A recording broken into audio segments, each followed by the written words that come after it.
Oke, pada hari ini berarti pembahasan kita tentang kelas ya, yang biasa dipakai untuk orientasi objek programming. Nah, ini kelanjutan dari materi function. Jadi kalau kelas ini kumpulan dari function biasanya sih ya. Oke, kumpulan dari function. Kalau function kemarin sudah pada tahu ya, itu diawali dengan def ya. Kalau di dalam Python diawali dengan def. Oke, kita akan coba ya membuat kelas ya. Ini ada kelas.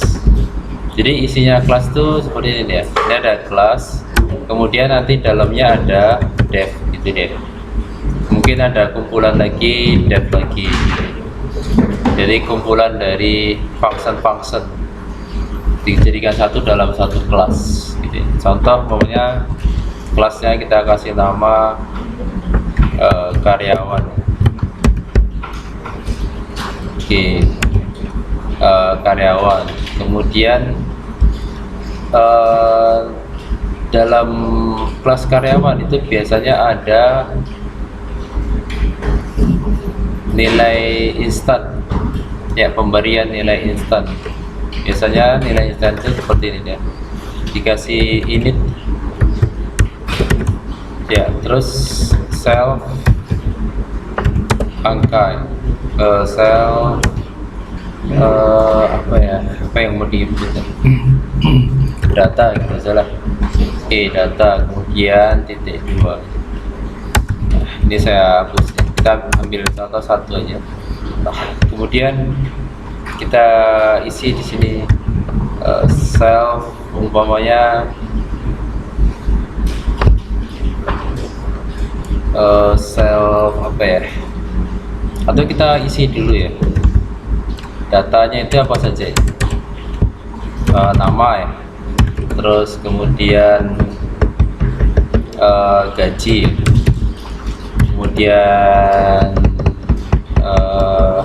rumah umpamanya atau alamat ya.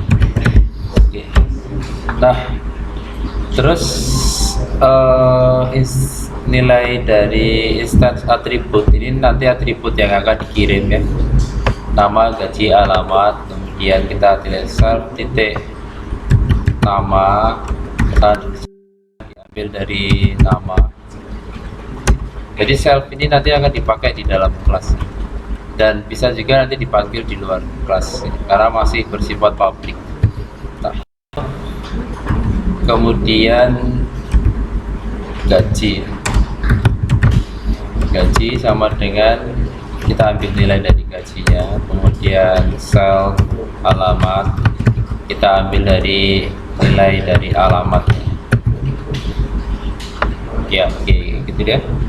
Nah, terus selanjutnya adalah bagaimana cara kita memanggil kelasnya itu dalam satu objek tertentu ya. Contohnya contohnya adalah orang satu ya. Oke, orang satu itu adalah karyawan. Oke, kita panggil kelas karyawan yang ada di sini ya, karyawan. Yang kita kirim siapa? Yang kita kirim contohnya adalah Adi. Oke, Adi. Kemudian umpamanya 4 juta, kemudian koma, alamatnya di Tiban. Nah, oke. Nah, ini contoh pengisian nilai ya, pemanggilan nilai kemudian pengisian nilai gitu deh. Jadi kalau kita run dia kosong ya, dia cuma mengisi nilai aja. Kemudian kalau kita print ya, print ini ya, orang satunya ini. Kita print orang satunya ini, maka hasilnya adalah memanggil karyawan. Dia akan masuk ke dalam karyawan. Nah, kalau kita tuliskan orang satu atau karyawan satunya ini siapa sih namanya? Ya, kita bisa klik run, dia namanya adalah Adi gitu. Atau kita panggil juga nih ya, orang satu ini alamatnya di mana ya? Kita tulis di alamatnya. Kita klik run, maka tiba ya tiba jadi oke, dia akan numpuk di situ ya.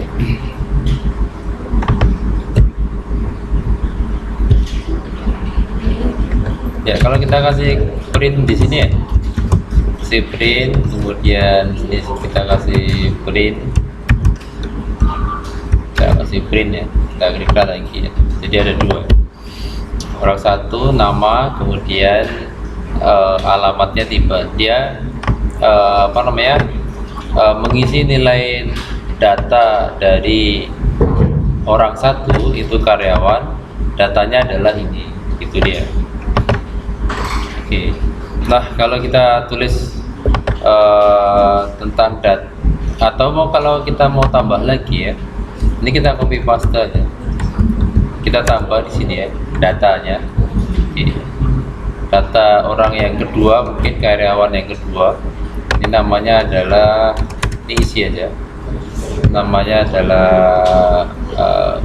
Budi ya, Budi, gajinya pokoknya 4,5, alamatnya di Batu Haji ya. Oke, namanya Batu Haji. Ini harus kita run dulu ya, ini kita run. Nah, kemudian kita coba panggil di sini.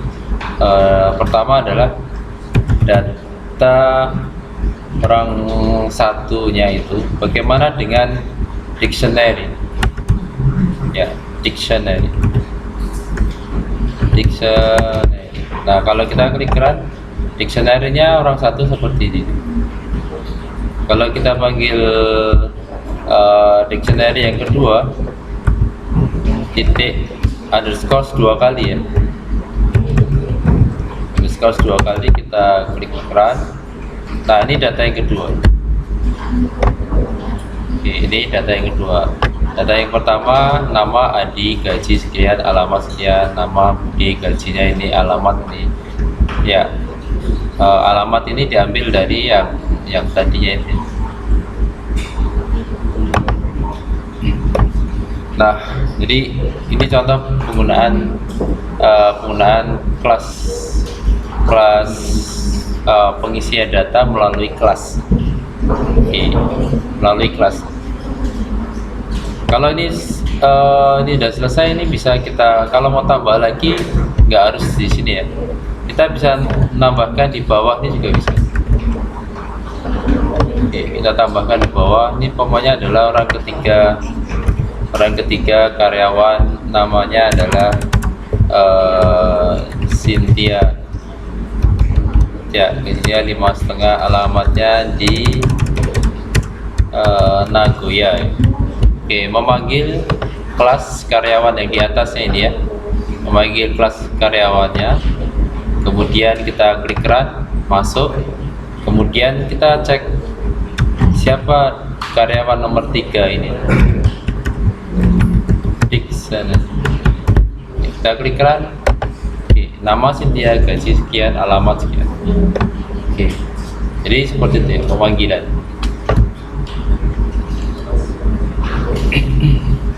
Oke, baik. Kemudian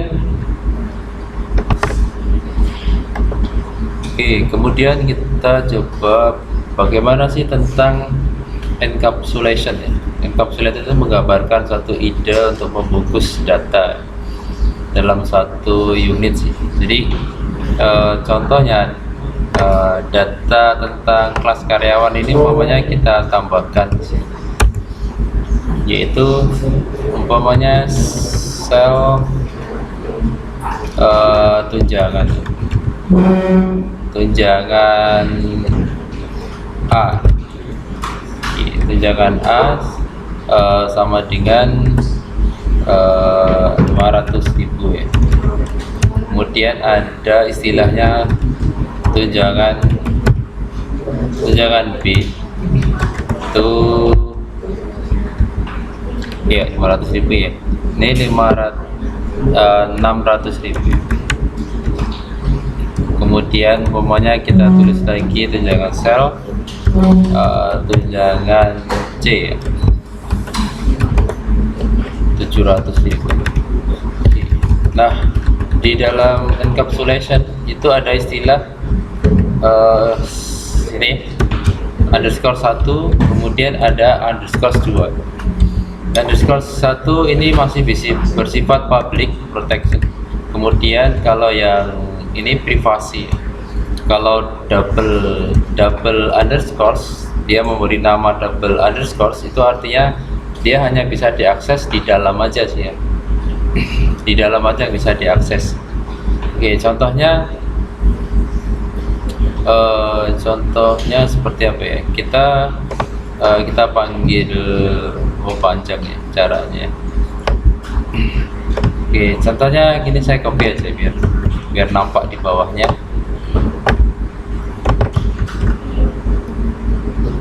Oke, biar nampak di bawahnya, kita klik run. Nah, terus kalau seandainya sini ya, saya tuliskan print orang satu. Oke, kemudian saya tuliskan berapa sih tunjangannya. Tunjangan ini kan secara keseluruhan ya. Kalau kita klik run, nah munculnya adalah 500.000. Ini bisa diakses ya, bisa diakses. Kemudian kalau saya akses lagi, kita panggil lagi yang B ya, yang B pakai underscore 1 ya. Ini kita klik run lagi, kemudian yang ini kita klik run lagi, ini masih bisa diakses ya, masih bisa diakses di luar. Ini artinya kan di luar dari kelas, itu masih bisa diakses. Nah, sedangkan kalau kita panggil yang C ya, yang C ini double underscores ya, dia jadinya error. Double underscores itu jadinya error. Karena apa? Karena dia bersifat khusus untuk dipakai di sini aja, khusus dipakai di situ aja. Nah, bagaimana caranya biasa mereka pakai, programmer pakai itu adalah contohnya bisa kita tuliskan ini ya, dev tentang gaji C ya, tentang gaji C. Kemudian kita ambil data dari dalam, kemudian coba kita klik print, kemudian sel titik, pakai yang di sini ya, kita panggil ya tunjangan C. Ini kita klik run lagi. Oke, setelah kita klik run lagi, kemudian ini nggak bisa kita panggil secara langsung, jadi saya nonaktifkan. Nah, terus baru bisa kita pakai kalau kita panggil gaji C nya ya, gaji C nya ini kita panggil. Jadi kita tuliskan di sini orang satu titik gaji C nya ini ya. Gaji C kurung tutup ya, kita klik run. Oke, baru bisa dia mengakses ya, mengakses. Kalau mau dari luar, pemanggilannya adalah memanggil nama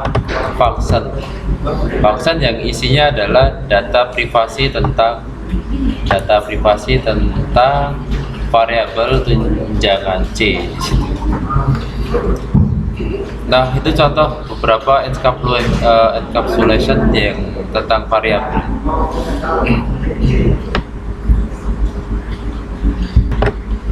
Oke, baik, berikutnya adalah bagaimana tentang input data ya, bagaimana tentang input data. Input datanya dari luar ya. Oke, kalau ini inisialisasi pasti instan. Bagaimana kalau kita input dari luar? dari luar. Jadi contoh yang kita input adalah tentang merubah yang tunjangan C di sini ya, input dari luar ya. Jadi pertama adalah kita membuat, biasanya pakai programmer biasanya pakai set sama get ya, set sama get. Jadi kalau get itu dia mengambil contohnya adalah tentang get tunjangan C, get tunjangan C. Oke. Kemudian ini untuk melihat outputnya aja, melihat outputnya oh sudah, itu sudah ada ya. Ini bisa juga disebut sebagai get-nya, ini bisa nih, ini get. Nah, kalau settingnya kita pakai kata gaji C, berarti kita set gaji C, set gaji C, setting gaji C. Nah, terus kita masukin nilai ya, kita masukin nilai apa, bebas.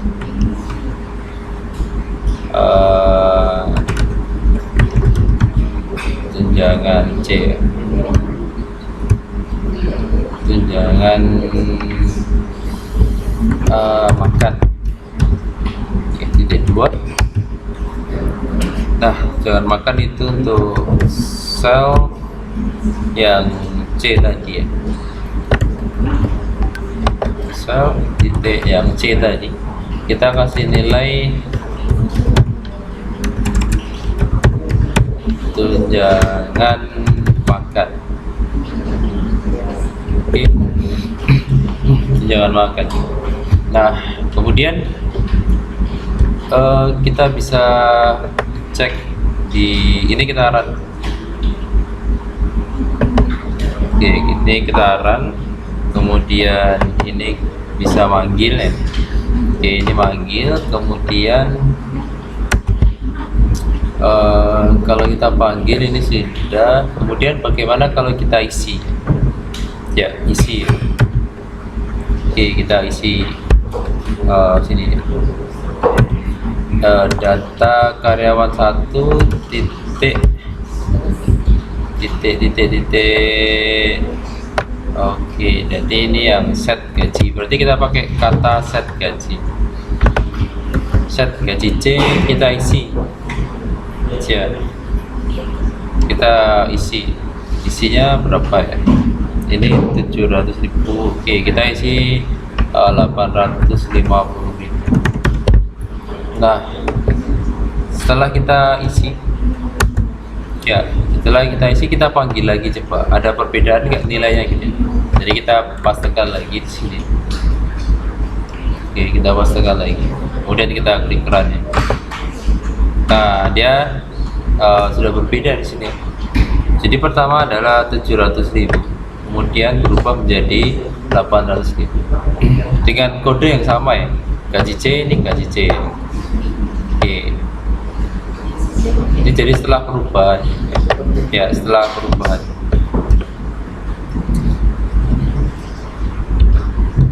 Atau saya tuliskan di sini print input baru, input gaji makan baru.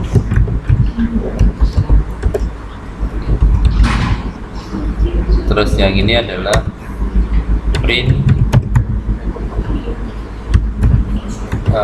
gaji makan normal.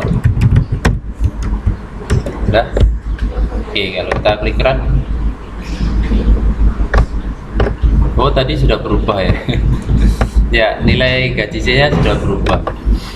Oke, kalau berubah, kita akan mau mengetes lagi, kita klik run lagi yang di sini. Oke, kita klik run lagi, kemudian ini kita klik run lagi. Nah, kayak gitu. Oke, jadi kayak gitu deh. Di gaji C yang lama, gaji makan normalnya adalah sekian. Kemudian kita klik run lagi, kemudian ini klik run lagi. maka dia akan berubah menjadi yang normal menjadi 850.000 gitu deh. Oke, baik. Jadi itu tentang encapsulation.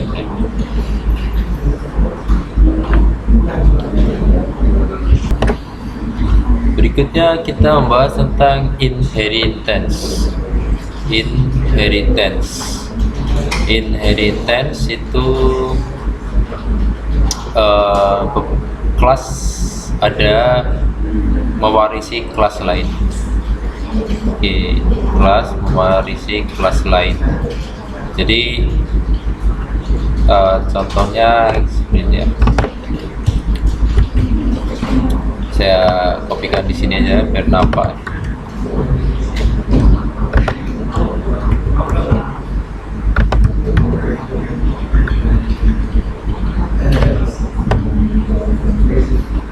Oke, mewarisi kelas lain. Jadi ada dua kelas yang berbeda. Ini kita anggap sebagai kelas parent. Oke, kelas parent. Kemudian ini ada kelas lain yang mewarisi kelas parentnya, kelas child. Oke, ada kelas lain. Jadi umpamanya di sini ada tentang kelas lembur ya. Kelas lembur. Kemudian kalau kita mau jadikan dia sebagai, kita bisa akses di atasnya, kita harus masukkan nama karyawan. Nama karyawan. Nah, nama karyawan. Kemudian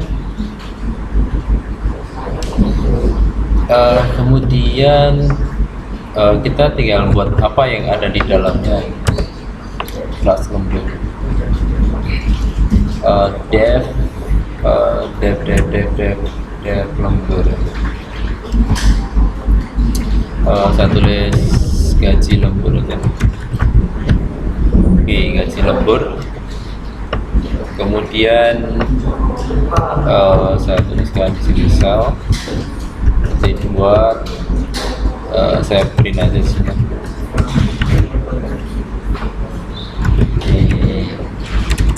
Tes dulu.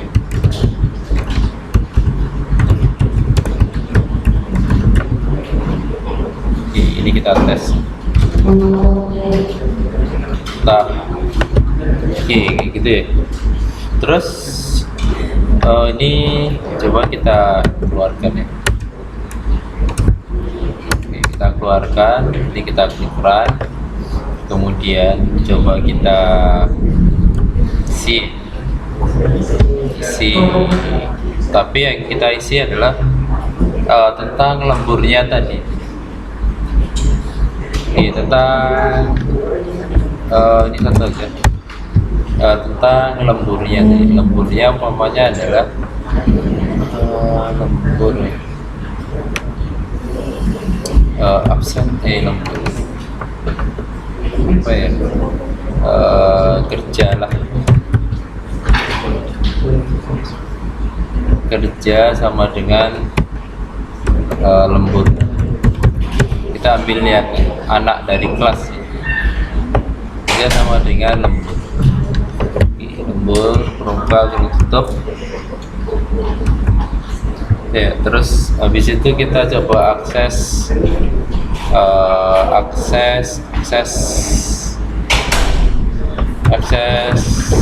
kerja ke siapa yang ada di dalam ya. Kerja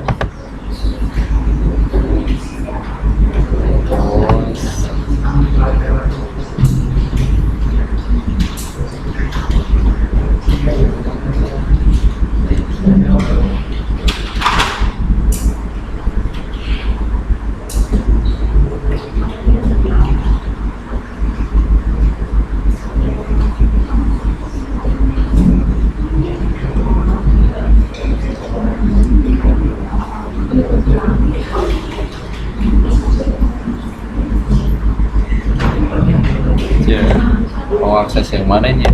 Akses ini kerja titik ya, kerja titik tunjangan A. Oke. Di kelas ini kan nggak punya tunjangan A ya, tapi dia bisa akses yang di atasnya sini deh, punyanya parent. Oke, punyanya parent. Sebentar, ini nama gadget channel. Oke, dia minta dimasukkan argumen dulu ya. Jadi kita masukin data yang di atasnya. Kita 3 inputan karena di situ ada inisialisnya ada 3 sih. Tipenya parent, minta diisi dulu. Oke, udah. Kalau kita isi, ya kita bisa mengakses di kelas lembur ini yaitu tunjangan A. Padahal di sini nggak ada, tapi bisa mengakses di atasnya. Nah, itu namanya inheritance. Inheritance. Oke. Terus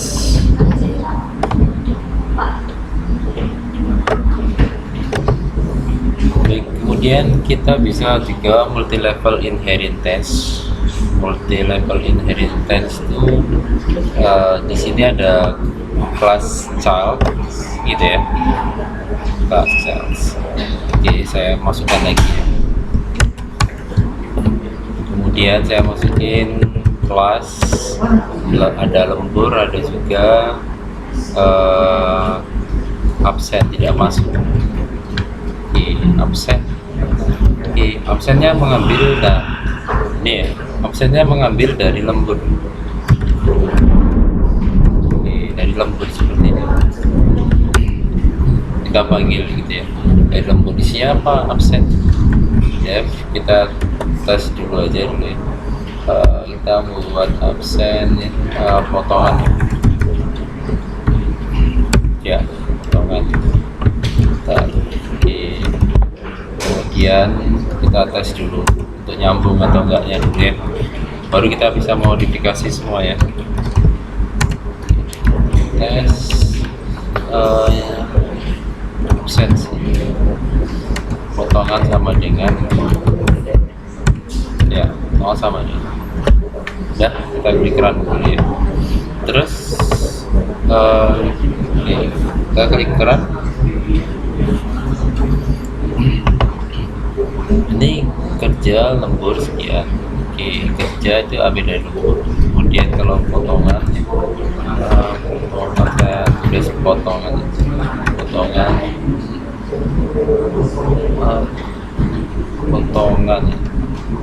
potongan sama dengan absen. Oke, absen. Oke, absen. Ini nanti minta argumen atau enggak? Ini saya hapus dulu ya. Oke, ini kadang ini kalau run ini minta ya, minta dia. Oke, minta data ya. Oke, minta data. Oke, kita isi aja. Kita minta data Cynthia, kemudian ya, oke dah. Kemudian saya tulis lagu ya. Nah, oke. Nah, jadi ini masuk ke yang multi level inheritance. Potongan masuk ke absen. Absen ambil di lembur, lembur ambil di karyawan. Nah, oke, kalau kita tuliskan seperti ini ya, ini potongan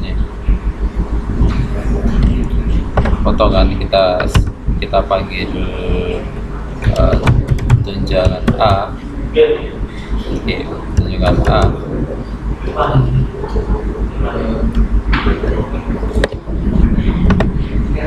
Tunjangan A nggak perlu pakai.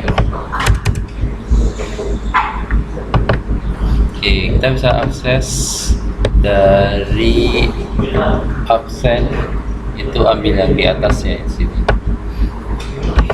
Padahal dia di luar lagi ya, di anaknya, paling anak-anaknya lagi gitu deh. Kalau kalau akses di sini data gaji lemburnya,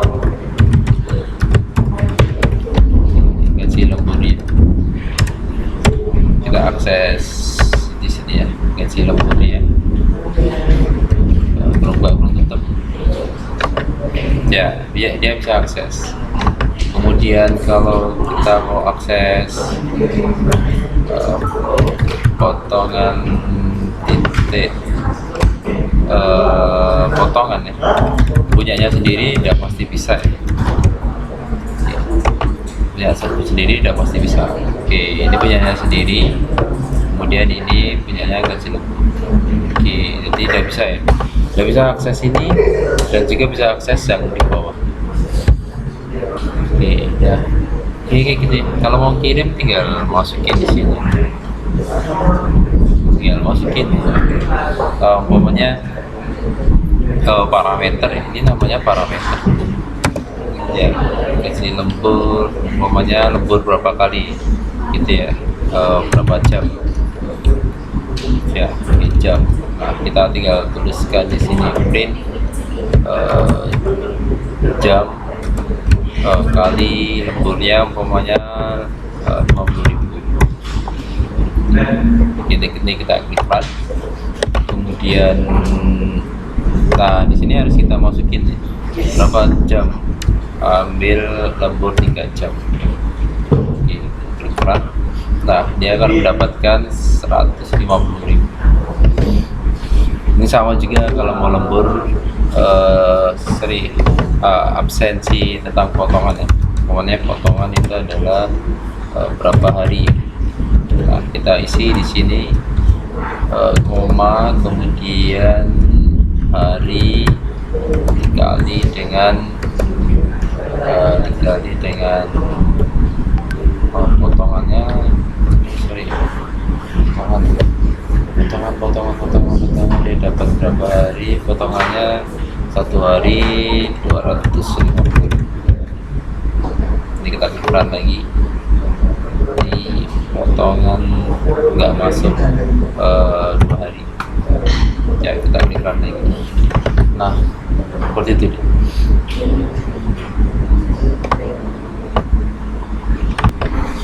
Baik, kemudian kalau kita mau merubah ya, ini kan 50.000 ya, tapi kalau kita rubah sistemnya ya. Oke, ini contohnya umpamanya ini saya hapus, ini biar nggak nampak ya, saya hapus. Nah, ini kan gaji Cynthia 5.500.000 ya, 5.500.000. Kemudian jamnya sekian, potongan harinya. Nah, ini potongan harinya itu berdasarkan gaji. Kalau berdasarkan gaji dia, berdasarkan gaji bisa kita tuliskan self gaji, kemudian dibagi umpamanya 30 hari kayak gini. Self gaji ambil dari sini yang dikirim ke atas ke parent. Oke, kita klik run. Kita dapatnya segini ya, potongannya itu tadi, lemburnya sekian ya, gitu dia caranya. Terus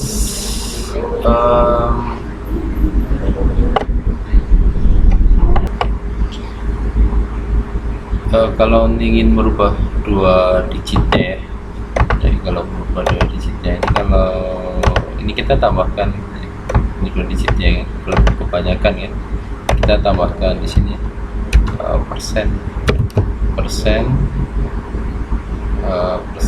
kemudian titik 2 digit berarti 2 aja, 2F, kemudian tanda persen lagi, kemudian kita kurung tutup pakai yang terakhir.